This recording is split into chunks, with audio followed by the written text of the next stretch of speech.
camaradas. Hey, tú sabes que la lírica es muy lógica. El parcero concentrado porque le escribió la tóxica. Le escribió la tóxica y no tomó el descanso. Pero en el momento yo les pido los aplausos para que vean que me revelo con la tierra de Canelo. Una bulla que retumbe hasta el cielo. Muy bien, a la vez que yo lo que buen corazón deseo brindarnos un ti y a los que ya, muchas gracias.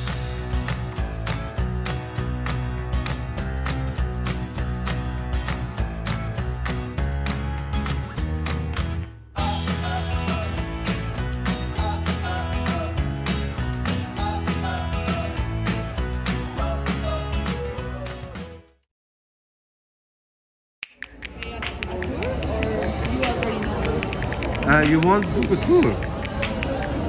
I can tell you something if you want. I make a video for the project.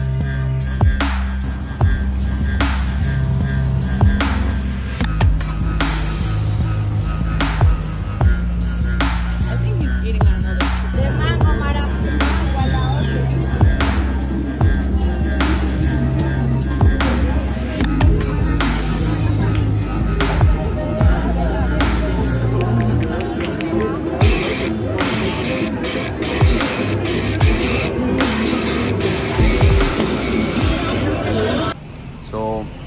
Here in Comuna 13 we have like different collectives. All the most important are hip-hop cultural houses that we have here. And this mural is an example about what is happening here is that now the graffitis are telling our history, you know? Here in this Comuna 13. What truly happened here, really? yeah, because wow, okay. you can have the same all over the world. You can go to São Paulo, yeah. beautiful graffitis. You yeah. can go to Miami, Wynwood, graffitis. It's kind of the same concept, but here the most important is that the walls are telling the truth, you know? What truth? Our history, you know? Okay. Not only the history from Comuna 13, is the history of Colombia, about the war, about okay. what truly happened, you wow. know? Wow, Because okay. now we are in a really special process because we just signed like the peace treaty with the guerrillas, and now we have some places that are exploding again or whatever. But this used to be the most dangerous neighborhood in the most dangerous city in the world. Okay. So imagine all that. Just think about that, and that means that we have a lot of pain here walking the streets because there are a lot of victims, people that suffer all that. Yeah. Should I tell you something? It's a fantastic idea if you think, because at the end it's a museum. Yeah. It's a history museum, and you put it in Comuna 13 with art, you know. Yeah. It's a fantastic combination. Yeah. For example, look this one here. You know, this one represents one part of the history here in this neighborhood. Okay. And it was a military operation. The name was Mariscal Operation, you know? Okay. Like close to 400 armed people from the state and 500 guerrillas, because this used to be the center for the rebels, you know? Okay. The whole Comuna, including this neighborhood and all the neighborhoods that you'll see from the top on the other side. That's all Comuna 13 too. And this used to be the center for the rebels, you know? For close to 25 years, the rebels were the real state here. So really? Okay. Because what you're seeing there, all those houses there, are part of something that we call the invasions, you know? So illegal neighborhoods. Okay. As you see, we have here a legal neighborhood, to say like common neighborhood, because you have the squares, the streets, but then here you only have this street to go up, and then you saw it, you know, it's only alleys, escalators, and all that, and it's because that's part of the invasions, you know, just families that came here, displaced by violence in some cases, and some others just looking for a new opportunity, you know, because they didn't have where to live. Okay. So think about that, you know. So the guerrillas picked this special point in Medellin because if you control Comuna 13, you are controlling the whole city. Okay. So now we're talking about this neighborhood is from the 80s, you know. Okay. So it's kind of new. But it's part of and where they come from, these guerrillas? So the guerrillas, youngs from here, some others, teachers from universities, because they were a mix, you know. Okay, I see. You know, there are soldiers, that in some cases were from the countryside, in some cases from another neighborhoods from here, from the city. Okay. But all the heads that came here, they were like, you know, it was part of the ideas that we had here in Latin America and all over the world about communism, socialism, and all that. I see. And here, especially here, we have the ELN. The ELN is like the second group here. Is the left biggest group? are the FARCs. Yeah, the left or? FARC. This is all left. All Here left, is all left, but I see. extreme left, you know, Che Guevara, the idea of, okay, we have, if the state is not listening to us, so let's go for it, you know? Yeah, I see. That was the idea. In fact, most of my friends, you met the president of the neighborhood, she's 39. He's 39 and he grew up with the guerrillas. Every morning, that this, you know, he has a lot of histories that, where you can do understand. the government not finance you a bit? No, nothing, because first these were illegal neighborhoods, so they couldn't come here with nothing, you know, not energy, not no water, but no security too, you know. So that's what I told you, that the real state were the rebels. But everybody knows that this part now is one of the touristic hotspots and bring much money to Medellin and bring also much money to Colombia. And it's the future of the kids. So it's changing the idea that the world, and especially even here, that the rest of the city used to have about this area, for example. And it's the same when you name Colombia. I know you have like all those ideas about the past, you know, the Pablo, the war and all that. But this is the example about what is happening here. We have to change the face, you know, and that's why you're seeing in this mural that this man is like, you know, that's living the past, you know, living the past. Because what we want is what is happening here, you know, good opportunities for all. Because if you have a place like this that suffered all the war and all that, you have to find for the explanations, what truly happened here. And the answer is really easy. The people was living in poverty. They were living in poverty. So if you're living in poverty, what can happen? What can happen, man? You have two choices. One is to survive, and the other is what we call the easy way, you know. And the easy way were, in this case, the rebels, but then the gangs, then the violence, violence, man. And it's not an easy way at all, you know. But the point is that for 24 years, the state didn't do any here. You know? Unbelievable. But in 2002, the history changed here in the whole country. New president? The new president was Álvaro Uribe Vélez, the most important politician that we have here. So in 2002, he's saying, okay, I'm gonna kill all these fucking communists. It was something like that, you know, like the Colombian Rambo with men in Vietnam. And this place was a symbol because, you know, so the first military operation that he made was Orion operation after Mariscal, you know.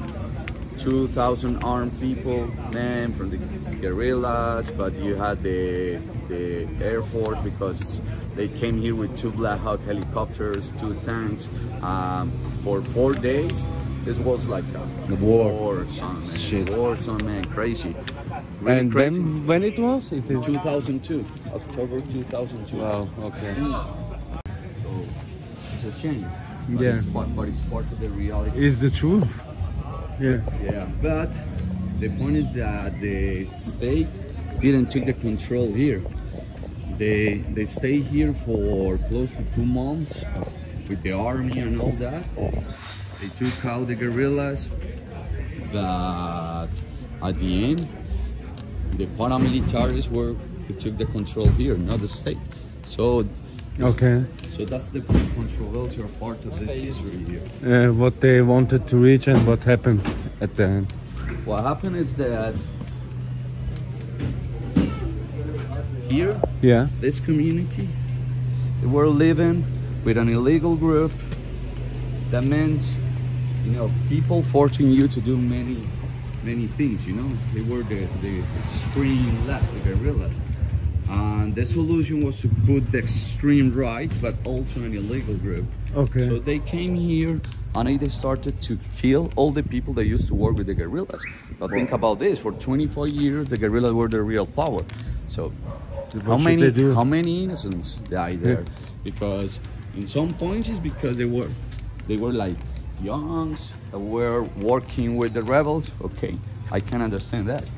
But they killed a lot of innocents just because one day they gave them water, or because they had a restaurant and they fed them every day. But man, what can you do if they are the power in your territory? Yeah. So many people died, and the worst part is that many people disappeared.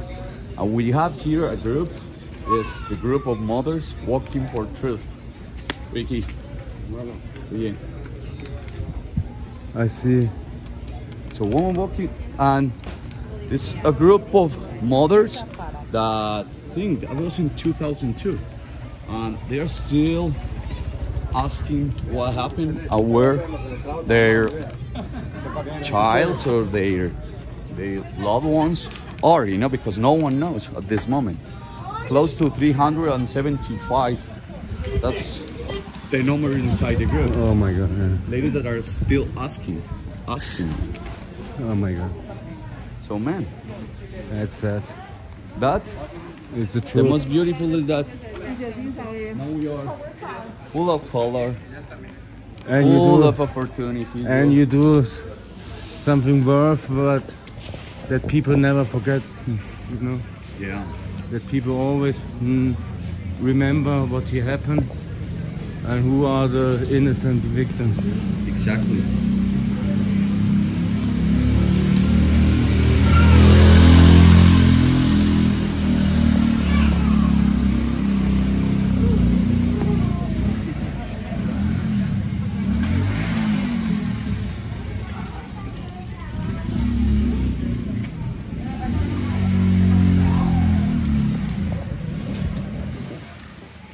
It's a good training to go To go up. each day. Yes, you Yeah. don't need a gym. Leg day, leg day.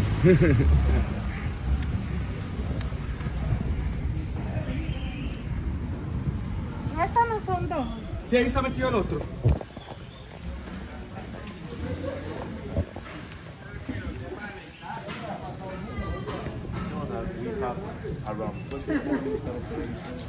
Hola, ¿cómo estás? Vale, buenas. bueno. So my man, now I want to show you this mural here. Wow. This is one of our projects here to the community. We made this in 2019, working Okay. together with a big paint company, the name is Turco. Okay. So they gave us all the paint, and we were thinking a lot and sharing ideas with a lot of people in the community about what to do here. And at the end, we decided to tell the history from the very, very beginning. And the most beautiful is that we had Hola, ¿cómo estás? pintado.